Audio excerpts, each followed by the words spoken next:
All right, welcome everybody to the Silver Screen Action Figure Podcast. I'm your host, Andre Joseph of AJ Epics Productions, and this is one of our very special interview episodes. And we're doing this via video because I got a lot that we have to show today. So this is one I've been waiting to do for over a year now, because I'm just proud of this guy for making this big accomplishment. So for anybody that doesn't know, there's a show called Lego Masters, which airs on Fox every summer. Just wrapped up its second season. And one of the contestants is actually my cousin. And I wanted to bring him on today to talk about his experience and his love for Lego. So everybody, welcome Richard Dryden, AKA DJ Treats. Welcome, Rich. Hey, Andre, thank you for having me on the Silver Screen Podcast. Technically for the second time, but first time officially. So thank you again. And hi to everyone listening. This is a really great opportunity to talk to you all and meet you all and to talk about my experience. So thank you again. Absolutely. And thank you for coming on and taking the time to talk about with us today. So I think about like when that show first began, and I remember seeing the advertisements for it. Now, I'm not a really like a serious Lego fan the way you are. Like the way I grew up with it, it was like, remember those little Happy Meal toys that, like the little Lego planes and cars that you get the parts and you assemble them. Mm-hmm. But for me as a kid, I was one of those kids that just, I wanted to assemble something and then that's that, and then you just play with it. I couldn't deal with like putting bricks together and then they fall apart so easily. I would have fun, of course, in school playing with them, but that's really about it. But you were like really intense into it, which I knew when that show first aired that was something you should get involved in. So I was shocked when you got into the second season. So what do you remember like your earliest memory of playing with Legos as a kid? Yeah, you probably would be familiar with this. So I distinctly remember my mom getting me it was the Lego mechanic set. No, it was the Lego hot rod set. So it was a pair of hot rods. It was a black one and a yellow one in like a little mechanic station. And it was a pretty easy set. And I think I want to say I was in fifth grade, maybe somewhere between fifth and sixth grade. And I actually, that doesn't make any sense because I remember I always try to like remember this memory like around a certain grade that I was in. So I want to say I was in sixth grade at this time. Okay. Anyway, so I remember getting this one set, the hot rod set, and I also just got my Casio keyboard that you remember. So that's in my room, by the way. I got to get that back to you at some point. Yeah, we were talking about that. That thing is a classic. It's definitely an heirloom. So I had the keyboard and I got the Lego set, and I remember sitting there going between playing the keyboard and building the Lego, and it was just a lot of fun. It was just something that was keeping me occupied and something that I can do alone. As an only child, I didn't have a lot of people to play with all the time. I didn't have like a sibling to play with all the time, but because I had you and our other cousins who came over like sometimes during the week or on the weekends, we had our play time. But outside of that, I didn't really have anyone to play with. So Lego was a really great singular activity to do that can keep me stimulated, and it was a good educational toy. And it was just fun. There were cool themes, and I was very much into toys. So it was a great thing. It was small. We lived in a small apartment in Brooklyn. Mm-hmm. So, it was the type of toy that didn't take up a whole lot of space if you didn't have that much of it. And I didn't have a ton either. So those are my earliest memories of getting Lego, playing with it, being fascinated by it. And then the next wave, I think, was when Lego introduced the space theme. Yeah. So I got into M-Tron, which was really, really popular.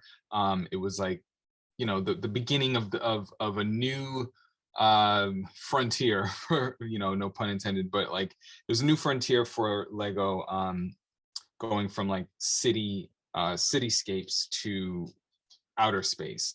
And so I got M-Tron, and then I got the space theme, which was the monorail. I remember getting the monorail for Christmas. That was a really big moment for me because it was my biggest set to date. So I went from like really, really small sets to like a really, really big set in just a short amount of time. And yeah, then, and that was basically it for a while. And we can get into like how I rediscovered it many years later, but those are my earliest memories of Lego. Yeah, in fact, the M-Rail thing was my earliest memory for you, because I think I was there the day, I think it was your dad, my uncle, who came with that as a Christmas gift. And I was kind of blown away just by looking at the packages, because we'd seen the commercial for it, when we used to watch our cartoons, and it looked amazing then. But to see it physically, and once you put it together, and just the size and scope of it was unbelievable at that time. I mean, it went from like Lego being, like you said, cityscapes and castles and pirate ships. All of a sudden, now we're getting into like space themed stuff. And it was just so out of this world. It was just unbelievable. So yeah, I believe my mom bought me the monorail. I'm pretty sure it was. Oh, okay. No, it wasn't my dad, because yeah. he wasn't there at that time. My mom definitely got that for me, because I remember seeing it at Toys R Us, and it was like, it was huge. The packaging for Lego was not as sleek and refined as it is today. It was like the biggest thing on the shelf, and those tracks are huge, and it took up most of our living room at that time. It was a major set, and luckily I still have it. I have probably like 75-80% of it still to this day. Would you say as a kid that was your most challenging Lego build, or was there something else at that time? It was definitely challenging, because I was, the assembling the train part of it, the monorail, was fairly easy, but there was a motor in the middle of it, and the motor is what would attach to the track, and then it had two sides of the two cars basically for the train, and then getting that to line up on the Lego train track was a little tough, because I never really owned a train before that, so it was kind of my first train. I don't remember. I remember having a train at some point between, maybe a couple of years before that, but I wasn't really into trains like that. This was like a whole different world for me, a new type of building experience, and play experience too.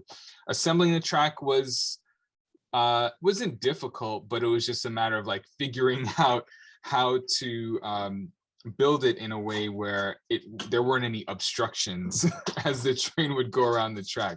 Like I mentioned, our living room was so small. I had to make sure that I had enough space to build this thing and not, for it to be able to go around the track seamlessly. So that was the only difficulty. Yeah. So as you got older, and this is where we get into like how you got back into it, obviously Lego itself evolved. I mean, it went from like the stuff you collected to now they're doing movie themed Legos, they're doing television show themed Legos. It's almost like just expanded and become so detailed. It's taken on a life of its own. How has that made you like an avid collector as an adult? That's a great question. Lego as in its current state it's a little overwhelming, I gotta say, just as someone who is still very much an avid fan of it. It can be overwhelming because of the supply of sets that are coming out so often, the new themes, the licenses, and now moving beyond being a toy company, it's a lifestyle brand, it's a lifestyle company. You have collaborations with Target, which is creating fashion, creating home decor. These are all, and yeah, look, I would love to be able to have like a Lego coat hook. Do I need it? Not really, but yeah, it's a nice aesthetic. It's nice to have like Lego drawers, like wooden drawers, but that's like a $200 expense. So, you got to be a little bit more strategic with how you spend your money nowadays, especially on Lego. Like love it, but I don't think it has to be my entire lifestyle. I don't think it has to define every aspect of my personality. So yeah, I mean, I think it's been a lot of fun, and I think there's so many things that I look forward to, but I have to like be very conscious and realistic of what I want to buy. I have favorite themes, and then I have certain things that I would like to have, but I have to be realistic because I'm the only one building it these days. Right. Yeah. Yeah, I mean, just every Christmas when I go into like the Lego store in the mall and I try to get something for your son, it's overwhelming to not only decide what to get, but the expense of it. You know, do I get like a small little like vehicle set he could put together, or do I want to get something really extravagant? And it's like no matter what, you can't win on these prices. It's really No. crazy. Well, and also if there's anything available. I mean, it's Yeah, also Lego is such a great gift to give someone for any occasion that it's hard to find sets nowadays on certain occasions between holidays and birthdays, or certain times of the year. With the pandemic, it's also made Lego an even more demand because people are home more often. Kids need things to play with. The parents want to give them something to occupy their child's time, develop those fine motor skills, and Lego is like probably the first option. absolutely. Yeah. So obviously, this is a movies based on toys or toys that were based on movies podcast. Mhm. And given that there are so many different movies that have been licensed, Marvel, Star Wars, Batman, of course, um, do you have a particular favorite Lego adaptation of a movie? Yeah, well, I mean, what really kicked it off for me was kicked it back off for me was the Lego Batman movie.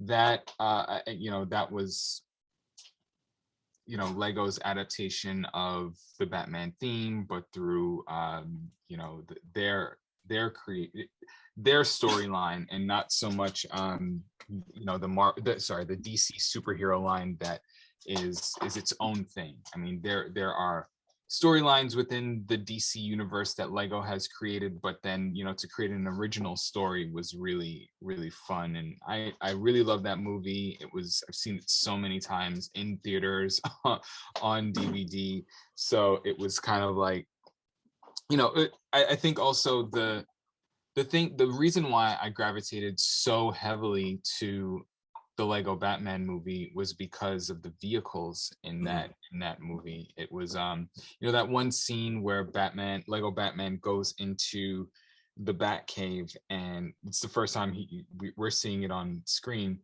and it's just like a hall of vehicles. Mhm. And none of I think maybe like just a couple of the sets came out at that time upon the movie's release, and there were a few images of some of the vehicles that we could expect. But then I started thinking, like, man, are they going to make all of these? Like, it would be so amazing if they just Right. made every single vehicle.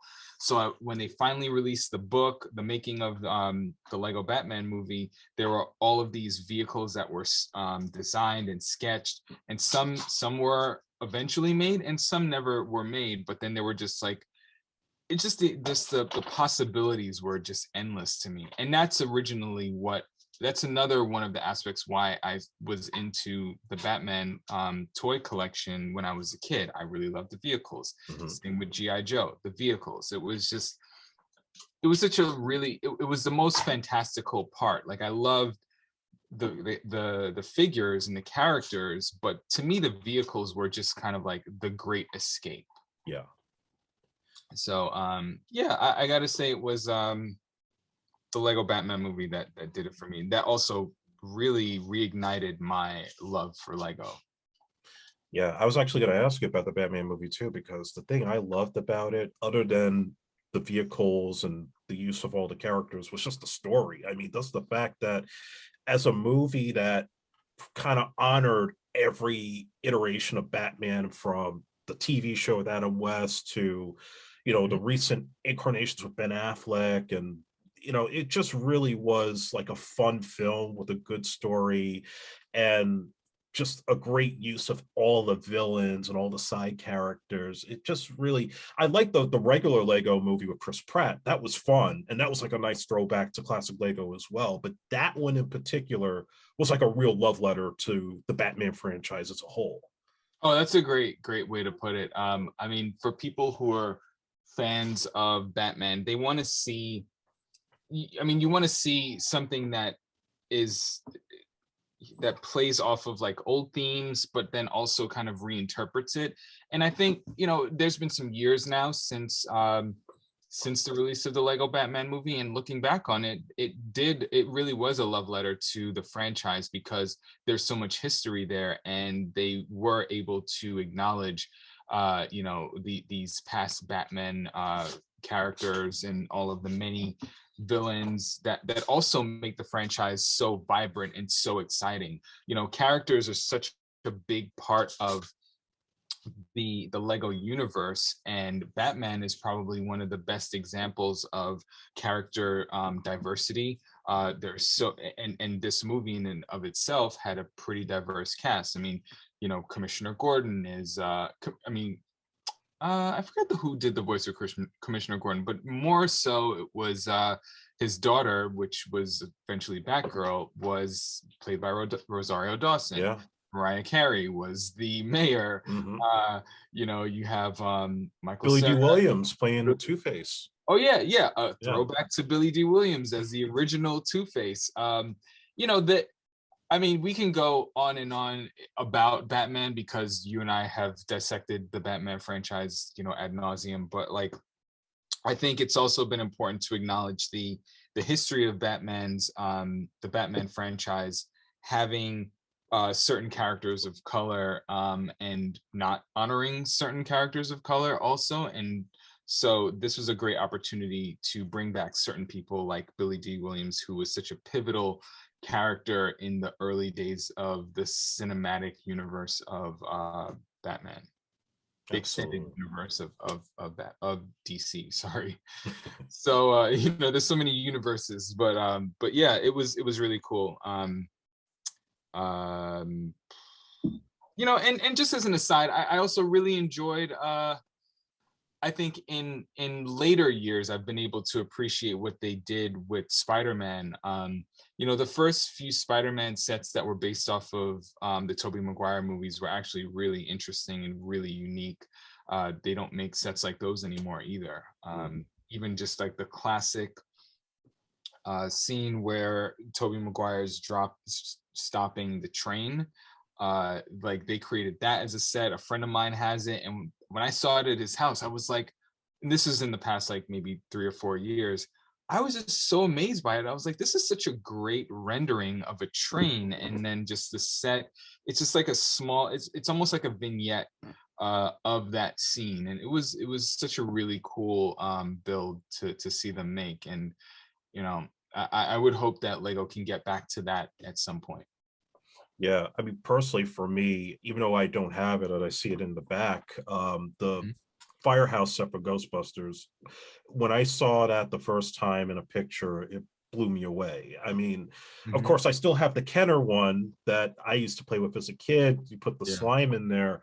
But what I love about yours is the fact that it opens up, you see the inside, but you get all the detail that you didn't get from the Kenner set. So, like, you could see like the little bed bunks that they sleep in. You get to see the containment unit and all the details that were in the movie that we didn't get at that time. And I thought they did a fantastic job with that one. Yeah, I mean, as far as like not adaptations, licenses that that Lego has done, the Ghostbusters Firehouse is definitely my favorite one. It was also the biggest one that I was able to get. I always had my eye on it, and I just felt like it brought back all the nostalgia for the Ghostbusters franchise. You know, you and I have so many memories between watching the movies, the cartoon, the real Ghostbusters, and collecting the toys that this firehouse just encapsulates all of those memories. And yeah, you know, having the little fire pole that the characters can Mhm. the minifigures can slide down. The first floor of it was actually really cool because as I'm building each section, from their lockers to Janine's desk, I'm just playing the movie over in my head. Like, the lines are just like coming off the top of my head, from the minute, Winston walks in the front door to Peck walking in and going at it with Bill Murray, with Venkman. And it was a really, really great fun build. I still really enjoy looking at it, and I don't open it up and play with it as often as I should, but it's definitely one of those, I guess, I mean, it's not, yeah, it's a decoration, you could say, but it's just more like it's a prized moment. You know what I mean? It's a piece of my childhood, and also part of my story too, as a New Yorker. We have so many memories driving through Lower Manhattan and seeing that firehouse. So I wanted to have a small piece of it for myself. Yeah, no, it's still one of the most fantastic builds I've ever seen. I want to go back to something you said about like how Lego has sort of expanded, into fashion, into just culture in general. It's just become a much bigger thing than just a toy. And of course, you have your critics who think it's nothing more than a commercial for selling toys. But in your opinion, do you believe that Lego is a legitimate art form? Yes, Lego is definitely an art form. From my experience over the past year, from writing about Lego for a website called The Brothers Brick, to being on Lego Masters, it is truly an art form that is an expression of one's ideas and experiences and visions for how they want to see the world, or the way that they envision fantasy, or whatever the case may be.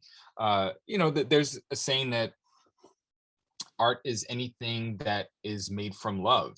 So you can say that about cooking. You can say that about any art form where there is, you can call an art form anything that is a creation or a manifestation of an original idea, or a new refreshing take on something that is pre-existing.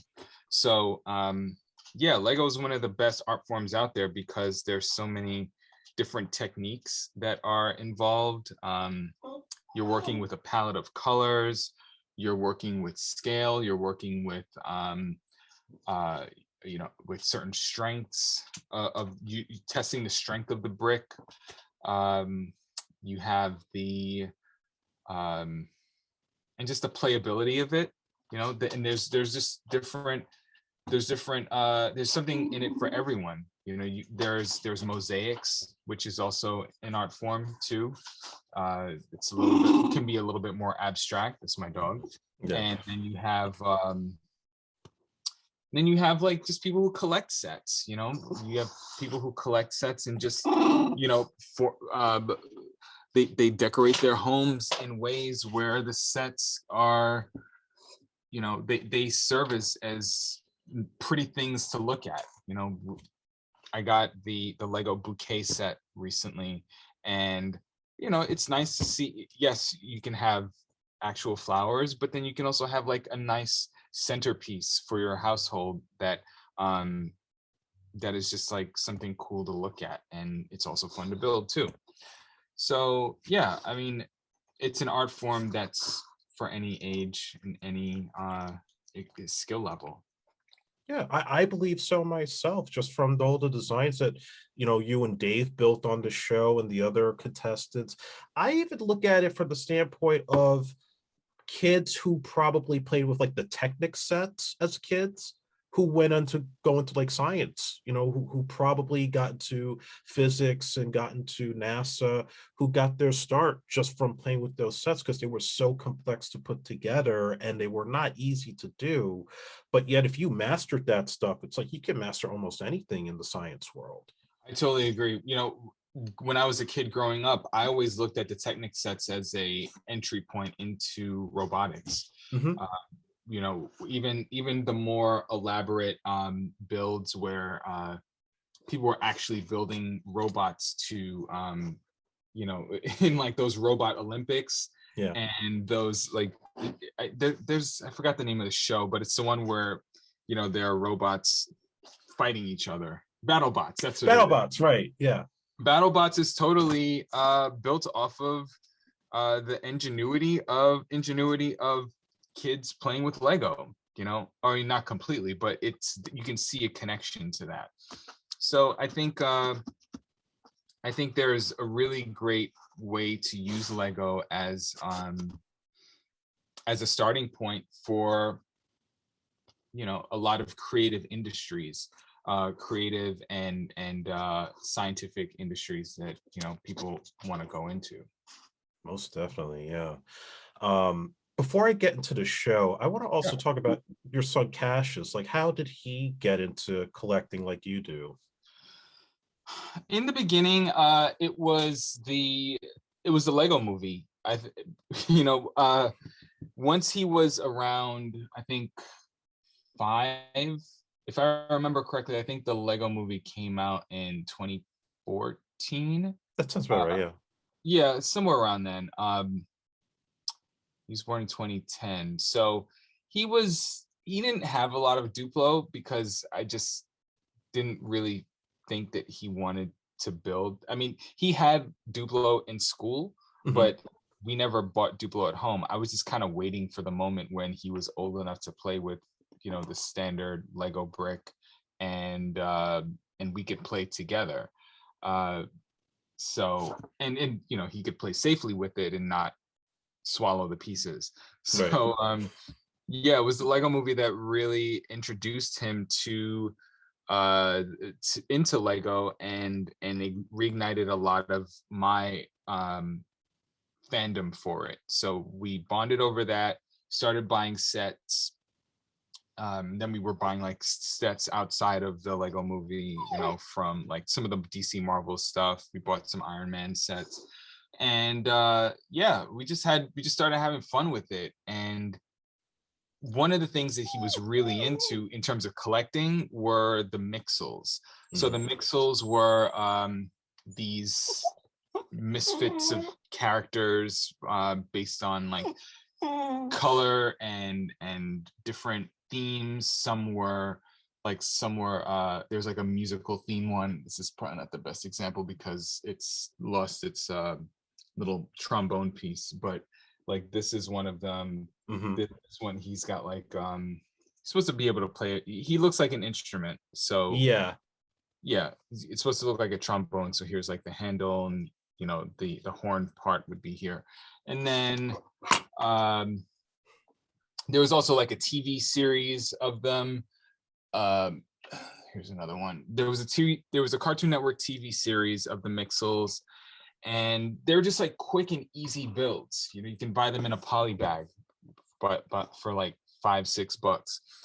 And he would just build them in a day, and we play with them. And then if you collect enough of them in one series, you can combine them into a bigger one, which is really, really cool to do. So it was just like the next level up of building. So Mixels was something that was really, really fun for the both of us, and we just started collecting them. There's a bunch of them behind the camera. And then he was getting into minifigures. We have a bunch of those, like the Lego Batman ones, and then some of the Simpsons. And yeah, I mean, like that was pretty much the starting point. And then it might have been the climax of it, because it never really, as I just started buying the sets even more after that. Like it wasn't even him asking for the sets. It was just kind of like me suggesting, like, I think we should get this would be fun, and we build it together. And I'm glad that we had those moments to learn from each other, have like interesting conversations. Sometimes he would just build things on his own on the side, outside of the sets that we were building. We just had a lot of fun, and it brought us together in a way where I saw how his creativity was coming about, and his development as a little person, just like trying new things, seeing how like seeing what he likes and talking about the things that he likes, and just seeing those moments of excitement in his face when he was such a small kid. And I think he still appreciates it now, even as a middle schooler. He watches the show, or he has watched the show, and he gives me advice on things that I could have done, or gives me advice for things that I can build. Whenever he sees me building stuff, at least like an original creation, he gives me advice, and I seek his advice too, because I think he's such a creative person and has so many great ideas that it's good to just bounce ideas off of him.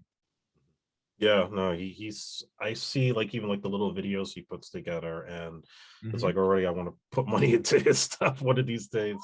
Yeah. I mean, like, he's such a creative person. He likes to draw. He likes to I mean, he, outside of like the physical sports, as far as his like visual creativity, it's doodling and animation and painting.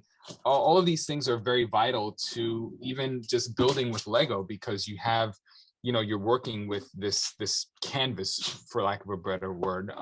You have a collection of pieces, and you want to just like create something new and exciting. And so he's really great at that. Yeah, so Lego Masters, let's talk about the audition process, and how did you partner up with Dave for the show? Well, it's an interesting story, because the first time when the show was casting for the first season, I thought it was really, really cool. I had been somewhat familiar with the UK version, never officially watched a full episode, just watched a few clips on YouTube. And it was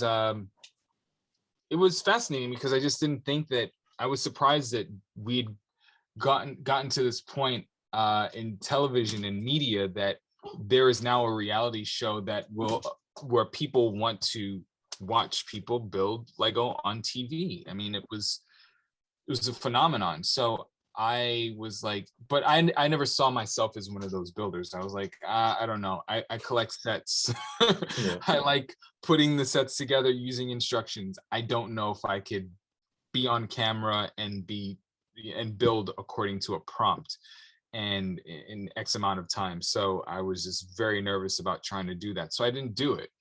I did start an application, but I just never submitted it. And then the pandemic came, and my background as a writer in about like music and lifestyle and art, it was starting to wane a little bit. I was just not as interested in it anymore. It wasn't very exciting for me. My relationships in the industry were changing, and I wasn't excited to do it anymore, to pursue it. And also wanted another challenge. I wanted to write about something that had that excitement, the way that writing about music made me excited. So I found that there was a community of people who like to write about Lego. There are people who are, amazing builders who do their own creations, and there are people who write about it in the same way that there's like food media, there's music media, and now there's Lego media. So I just tried my hand at it. I saw that there was not a casting call, but like an open call for writers, specifically writers of color, because in the Lego community, there are very few builders of color, very few women of color, or women in general that build. So and there's representation just lacks as a whole, from the LGBTQIA plus builders to just everyone. It's just a very white male dominated industry. So I tried it, and I saw that they liked my writing samples. This website that I started writing for, called the Brothers Brick, really great group of writers, and I just started in 2020 and developed a good portfolio of articles, and within a matter of months, I received an email from a casting producer for Lego Masters. And I didn't think it was real because I was like, I didn't even apply for this. So like, why are they reaching out to me? And it just, I also just don't have a lot of trust in some of these things because like, and when I say some of these things, I'm being very vague. I don't have a lot of trust um in media, or just kind of like, you know, the things that kind of come to me are, I'm very skeptical of sometimes, because sometimes it's too good to be true. I found that out, you know, the hard way in a lot of ways. So like, I was just like, okay, you know, let me see how far this goes and if they're really serious.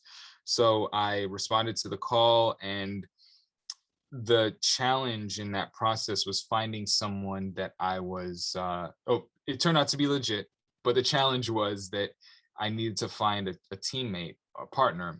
And, you know, I couldn't have Cassius as my teammate as much as I wanted to.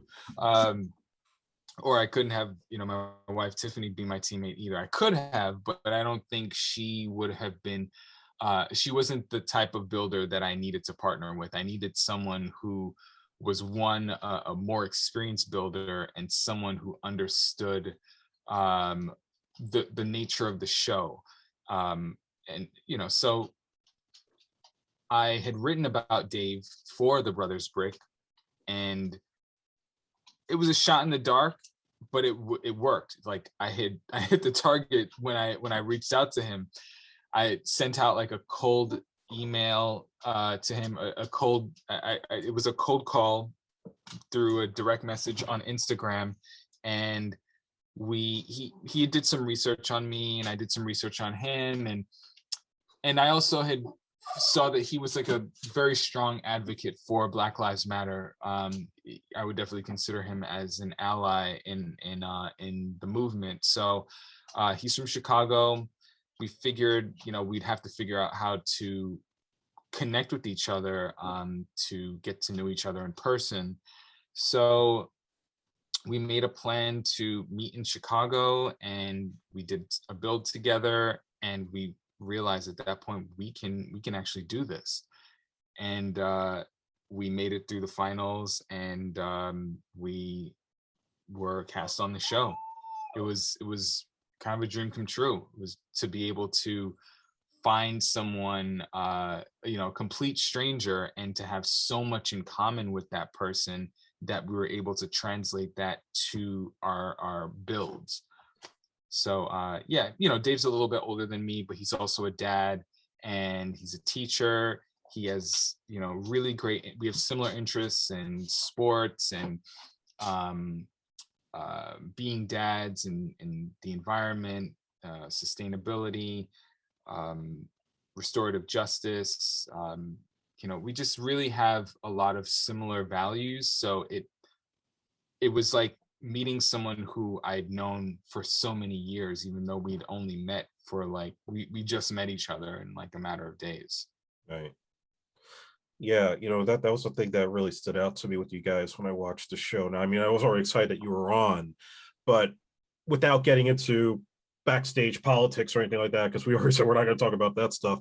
But the way they kind of presented it, it was almost like you guys were kind of in the background while there were all these other like colorful personalities with the different contestants and their builds and their backgrounds.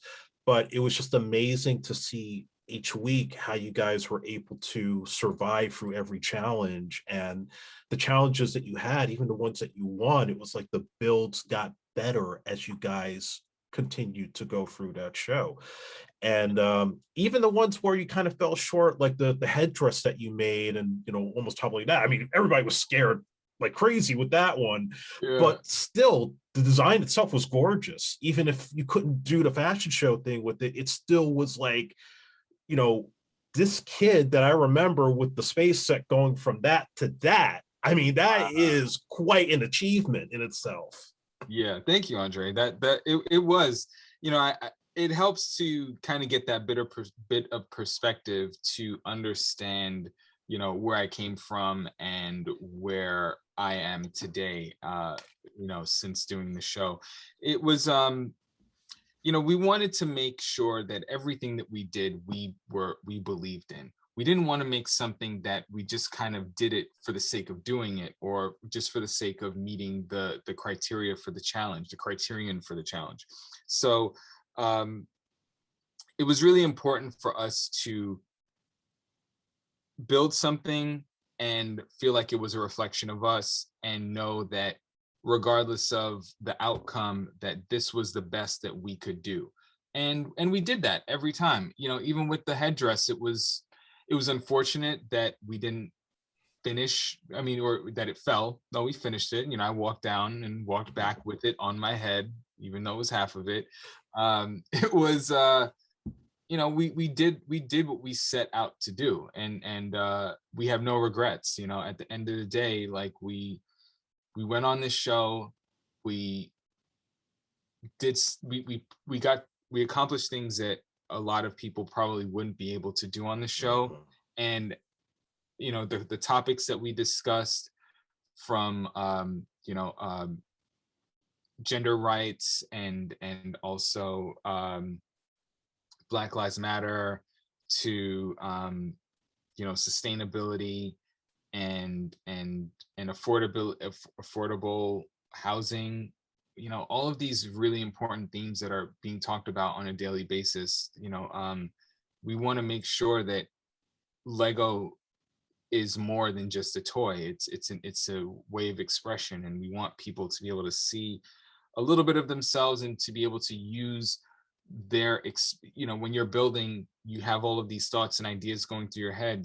There's still life happening outside of building Lego. Even though Lego can be an escape, you still have to go back to your life at some point. So we felt like we were able to bridge those worlds for once. Yeah, I saw with every build that you guys did that there was always something a little personal. Like I said, the headdress, with our family heritage, I understood totally where that came from. The puppet that you did, of almost like sort of like a Rastafari version of yourself, was really crazy, amazing, and just ridiculously good. And we love the Muppets. The Muppets is a big thing for us growing up. So having a Jamaican Muppet was kind of like a bucket list thing, because I don't know if there's ever been. I don't know of any popular Jamaican puppets. So yeah. But the one that stood out to me, and it was actually one of the challenges you won, the Demolition Derby, because it gave me those memories of like when you used to go to Grand Prix Racerama in Brooklyn. You would have like the little RC cars that you would race around with.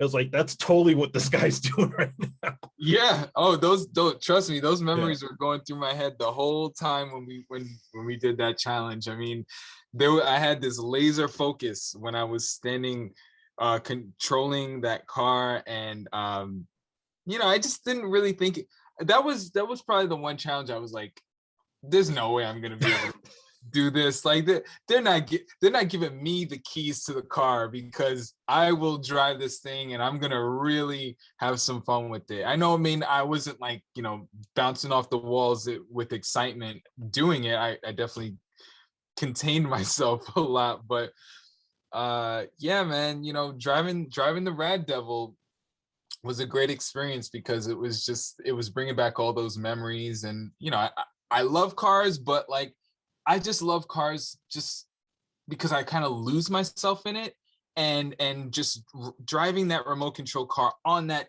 giant track, it was cool to just bring back that memory. And just I didn't like the idea of destroying the car, but it was just cool just driving it around. And I'll show you the mini Rad Devil that we have here that Dave built.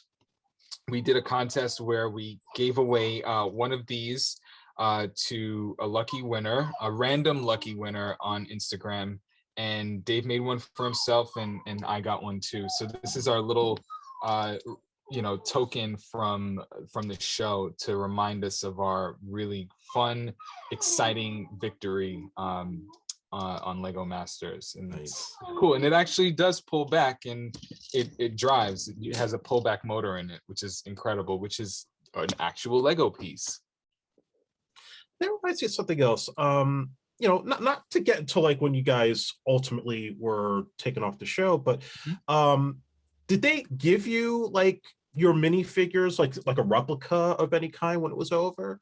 No, they didn't. But they're standard minifigures. We can make them if we wanted to. I mean, make them in the sense like we can build them. Those elements aren't hard to find. It's just a matter of like having it. But I mean, they're all part of the system.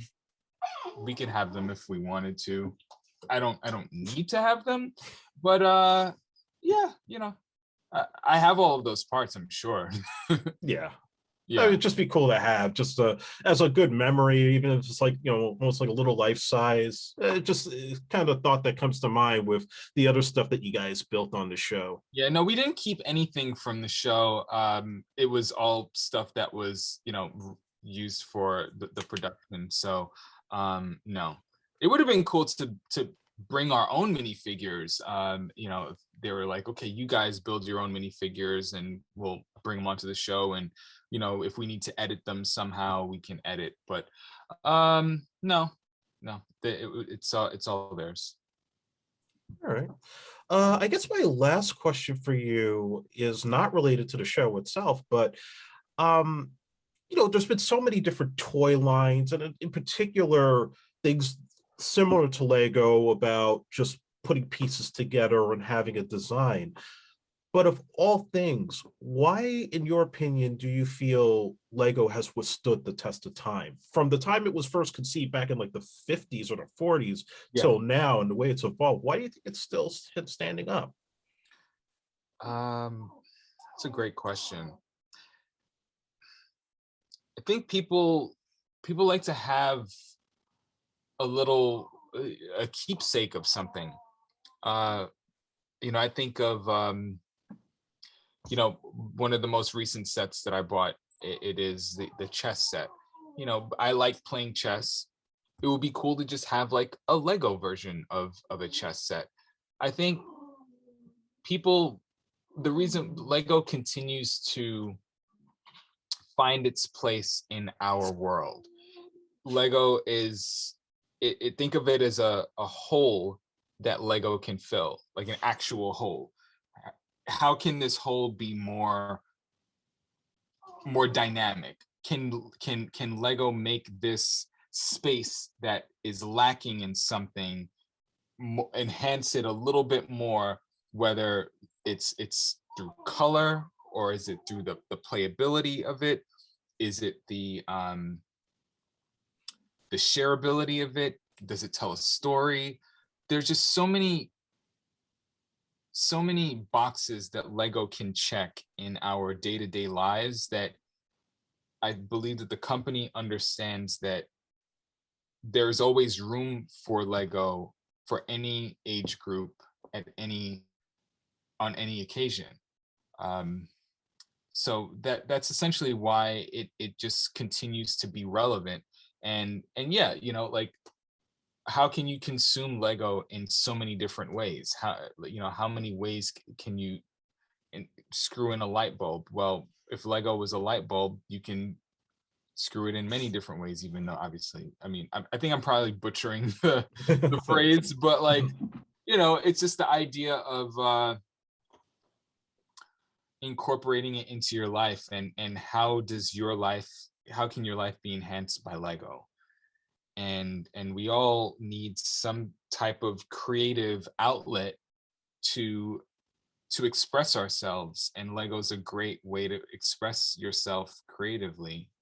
And I've enjoyed it. I think it's been one of the constants in my life, even when I wasn't building all the time. I mentioned earlier on that after building the monorail set, I bought a few more sets after that, like Space Police and maybe some Ice Planet, which is another one.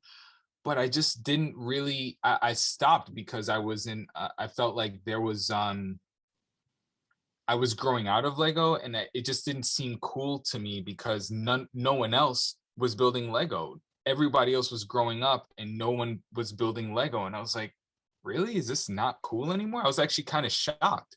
Right. And it just disappeared. Video games took off for me.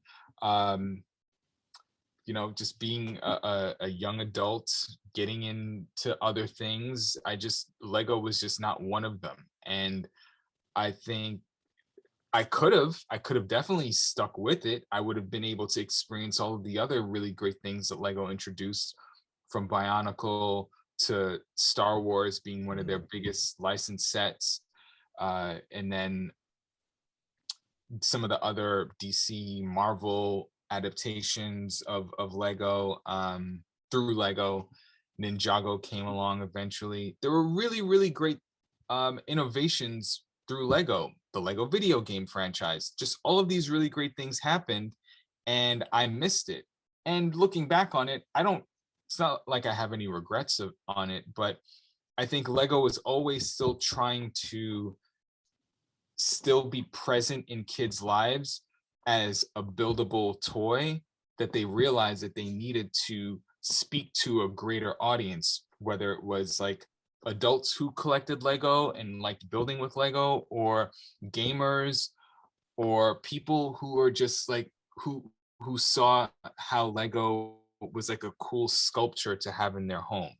And they've really hit their stride now, and they've realized that in order to stand the test of time, they need to look at who they're not reaching and how can you cater to that audience's needs through creating a product that is a reflection of their interests. Because yeah, I mean, they made basketball themed Lego, but that doesn't necessarily mean a sports fanatic was building those sets. Maybe it's just someone who liked the idea of the playability function of the minifigures that were spring loaded and they can shoot the basketball. Those are little tiny innovations that worked for the need to be in the sports space, but it didn't really take off. So how can Lego get into the sports space again by doing something that speaks beyond sports? And in this case, you have sneakers, Lego sneakers now through Adidas. Yeah. You don't have to just build Lego, you can just wear Lego. You can have Lego, some studs on the sneaker that still keep the branding of the product, but now this is something that you will wear with you, in your day-to-day life. So I think they figured it out, and they're going to continue to challenge them, rise to certain challenges, and find innovative, creative ways to still be relevant. And I'm excited for that future. Yeah, I'm excited with whatever they come up with next, because it's amazing to look at, and if I ever have kids, who knows what will happen. We never knew we would be having this conversation. Yeah, right. Aside from the fact that, yeah, I did the show, but had I not done the show, Lego would still be innovating. We don't know how, but they would still find new ways to shock and awe the world with really cool, fun experiences, not just products. They're just experiences, and I'm grateful to have had one of those experiences change my life. Most definitely. Change our life. You're very much a part of that too. Yeah. Yeah. So again, Rich, I thank you for coming on. Is there anything you'd like to plug? Anything you want to shout out? Well, I want to shout out the fact that this is a really great podcast. It talks about toys, because that you and I have talked about toys so much, and how it's such a really great product to innovate. There's really great technology that comes from the toy industry, and it's also given us a lot of really great experiences together as kids, giving kids all over this world really great things to create and to lose themselves in. So I'm glad that you combed through so many great toy franchises to give a little bit of history of where some of these things started, and how they've been able to maintain keep certain brands in the spotlight, because sometimes the toys can be more popular than the TV show or the film. So it's great to have an outlet that will talk about toys and their relevance to industries and to their consumers. Yeah, well, definitely one of these days I'd like to have you back on because I want to talk about G.I. Joe. We haven't covered it on this show yet. Oh, really? I thought you did by now. No, I still haven't gotten around to it because there's not many people I know that collected them other than you and me and my old neighbor who lives in Florida now, and I don't have touch with him anymore. But that's what I really want to tackle because you have a couple of movies and we have the whole series of figures, and I think that's one worth tackling. Yeah, I wish I don't want to say I wish I still had my figures. I wish I just still had the vehicles. I gave away all of the figures one day in an IKEA parking lot because they were not allowed in the house anymore. They were just sitting there. They were worse than the Lego because they just didn't, not worse than the Lego, but like there was just no need to have them anymore. So because it went from being in the house to sitting in the back of the car, and then we were like loading up a lot of like furniture one day from IKEA, and Tiffany was just like, no, this is not going back to the house. Do something with this right now or I'm gonna do something about it. So yeah, I gave it to, I think I just left it there, or I gave it to like a family that was also like in the parking lot. So that was the end of it. But it had its run, and I think G.I. Joe was another really cool toy brand, and I would love to be back on to talk about it. It's just, yeah, a lot of great memories. I mean, I think one of my favorite episodes of this podcast was the Batman toy. Yeah, that was the first one we did. Yeah, that was a really, really great one. I think you did you did the Ghostbusters toys, didn't you? Yeah, that was the second episode. Yeah. See, I've been there since the first episode. So yeah. I don't know if you've done Transformers, but we did.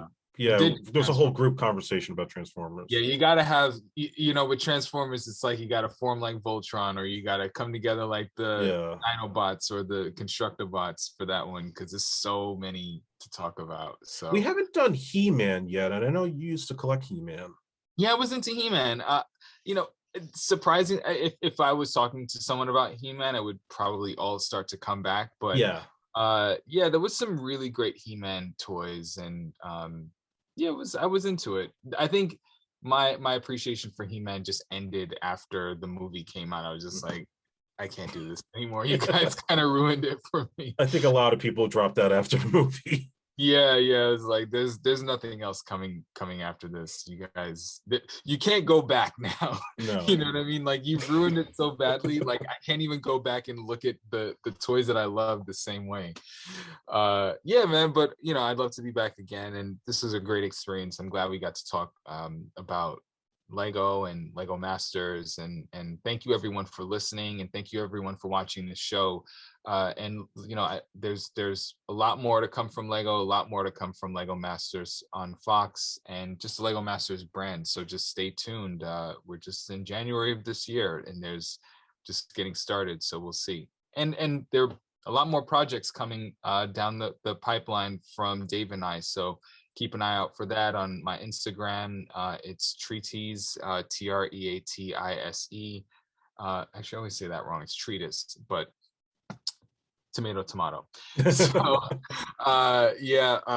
we have an at Dave Coletta on Instagram. Also, we have a project in motion called the ABC Project, which highlights awesome Black creativity. So each week on Wednesday, we post a new build highlighting a historically Black figure who has demonstrated awesome creativity. So we're really excited to share that, and we're seeing a lot of really great responses from folks about it, and it's a lot of fun. I do a lot of the writing, Dave's doing a lot of the building, and we're looking forward to continuing this for 26 weeks. 26 letters, 26 weeks. So So that's how it's going Unbelievable. down. Yeah. Yeah. Yeah, we'll have a nice little portfolio of builds after this, so it'll be fun. I'm looking forward to that, and again, I mean, it's goes without saying how much myself, my mom, my dad were all proud of what you were able to accomplish just getting on the show and to see you go as far as you did.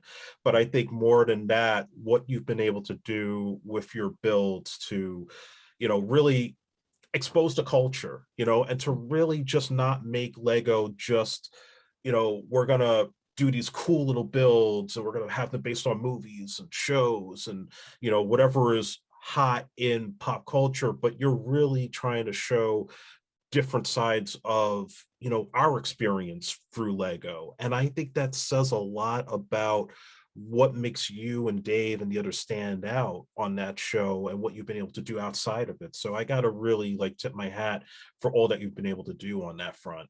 Yeah, thank you. Thank you for, the family support is the most important thing, because you guys have been my support system from day one. So it's important to continue to make my family and my friends proud. I look at Lego nowadays. I see so many other brands that have done really great things to diversify and the to show that society that should reflect the diversity that we see in our world, or to strive to have more diversity. So I look at, Barbie is a really great example. What Mattel is doing with Barbie or has done over the years in terms of like showing more diversity, more skin tones, and a little and not limiting Barbie to just being a model or a pretty Mhm. girl. There's just more. Um, there you're seeing the array of how women can be represented, whether it's doctors, lawyers, fashion designers, whatever they want to do, like that. You're seeing that now being reflected in Barbie. Different hair textures, skin tones, like I said. You just need, and body positivity is also Mhm. very, very important. Not just seeing this standard homogenous look of this iconic character. So other toy companies need to do the same too when it comes to creating figures that are, just when it comes to creating figures. So we'll see how things continue to develop, and it comes from the builders too. The consumers have to create that demand too, by speaking up and showing that we want to see those things. And I believe that those companies will start to respond with those products. Yeah, absolutely. All right, guys. So this is the Silver Screen Action Figure Podcast. If you want to follow me, all the details are in the description below. Like us on Facebook, follow us on Twitter, and we'll have all of Richard's info down there if you want to follow him on Instagram, as well as Dave. And again, Rich, thank you for coming on, and hope to have you back very soon. All right, looking forward to it, Andre. Thanks, everyone. Take care.